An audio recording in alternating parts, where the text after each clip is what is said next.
नमस्कार। मैं Bihari Lal Soni, assistant professor ABST government college Barmer. आज अपन BCom second year section A and B accounting paper first corporate accounting का कल जो चैप्टर पढ़ा था disposal of profit and bonus capitalisation of profit, उसका उसी चैप्टर की एंट्रियाँ हैं। ये उसी चैप्टर का चल रहा है। उसी चैप्टर में डिविडेंड देने का एंट्री में डिविडेंड देने की जो एंट्री है डिस्पोजल ऑफ प्रॉफिट में डिविडेंड दिया है, तो डिविडेंड देने की एंट्रियाँ इसमें देखेंगे। सबसे पहला है संचालक मंडल द्वारा लाभांश की सिफारिश करने पर। संचालक मंडल जैसे डिविडेंड की सिफारिश करता है तो पुरानी किताबों में लिखा हुआ था पी प्रिपरेशन अकाउंट दिया टू प्रपोज प्रेफरेंस से डिविडेंड या प्रपोज इक्विटी से डिविडेंड। अब प्रपोज नहीं है। अब ये एंट्री ओल्ड बुक में तो दी होगी, न्यू बुक में इसकी नो एंट्री है। इसलिए आप नई बुक से देख लें कि प्रपोज करने की पुराना जो एडिशन देखोगे तो उसमें एंट्री की हुई है, नई बुक में नहीं की हुई है, तो अपन को परीक्षा में नहीं करनी।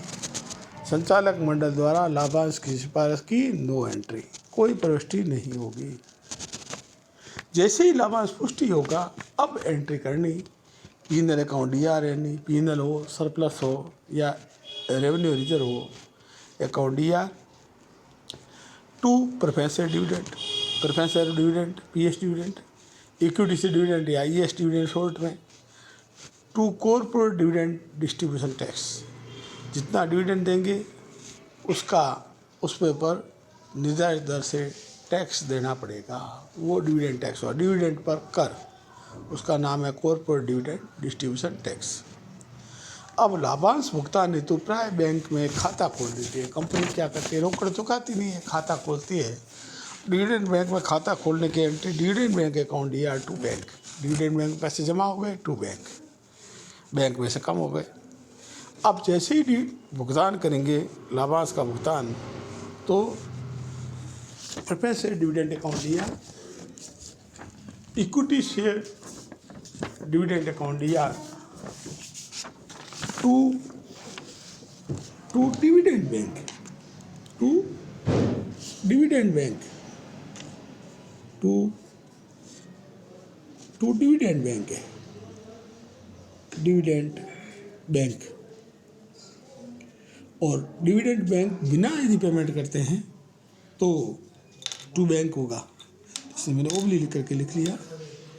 तो टू बैंक का मतलब रोकड़ चुकाए, डिविडेंड बैंक के माध्यम से चुकाते तो टू डिविडेंड बैंक आएगा। फिर डिविडेंड टैक्स का पैसा चुकाना है तो dividend distribution tax account DR to bank. लाभांश का भुगतान 30 दिन तक कोई अंशदारी नहीं ले जाता है तो ये अनक्लेम माना जाएगा, और अनक्लेम माना जाएगा तो एंट्री हो जाएगी dividend bank account DR to unclaim dividend. अब अनक्लेम डिविडेंड की राशि अनपेड अकाउंट में 7 दिन के भीतर जमा करानी है। तो unpaid dividend bank account with company का नाम लिख के टू डिविडेंड बैंक, यानी डिविडेंड बैंक के पैसे अनपेड में जाएंगे। अनपेड में जाने के बाद भी यदि 7 साल तक भी यदि कोई पेमेंट लेने नहीं आता है तो यह अनक्लेम डिविडेंड का पैसा ख़त्म और investor education and protection fund में पैसा चला जाएगा। हमारा अनक्लेम ख़त्म हो जाएगा और उधर से अनपेड ख़त्म हो जाएगा। तो उल्टी एंट्री अनक्लेम जो CR था DR कर दीजिए, unclaim dividend. Unpaid dividend account DR था उसको CR कर दो, खाता ख़त्म। अब अपने दिमाग आता है कोई सारी अनक्लेम का पैसा लेके 7 साल के भीतर लेके चला जाए तो एंट्री तो सेम 8 नंबर की सेम होगी, लेकिन नरेशन में लिख लेंगे कि अनक्लेम डिविडेंड पेड। और इस 8 एंट्री में लिखेंगे unclaim dividend amount transfer to invest education and investor protection fund में जमा होगा, उसमें जमा हो जाएगा।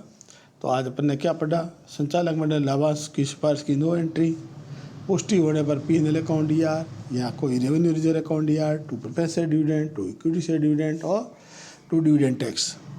फिर डिविडेंड बैंक में पैसे जमा कराने की, डिविडेंड बैंक टू बैंक। लाभांश का भुगतान करना, नकद करना है तो टू बैंक, डिविडेंड बैंक से करेंगे तो टू डिविडेंड बैंक। फिर है डिविडेंड डिस्ट्रीब्यूशन टैक्स चुकाना है कि dividend distribution tax account DR to bank. और लाभांश का भुगतान 30 दिन तक कोई आंसर ही नहीं ले जाता है तो ये डिविडेंड पैसा अनक्लेम माना जाएगा, डिविडेंड बैंक अकाउंट डीआर और टू अनक्लेम।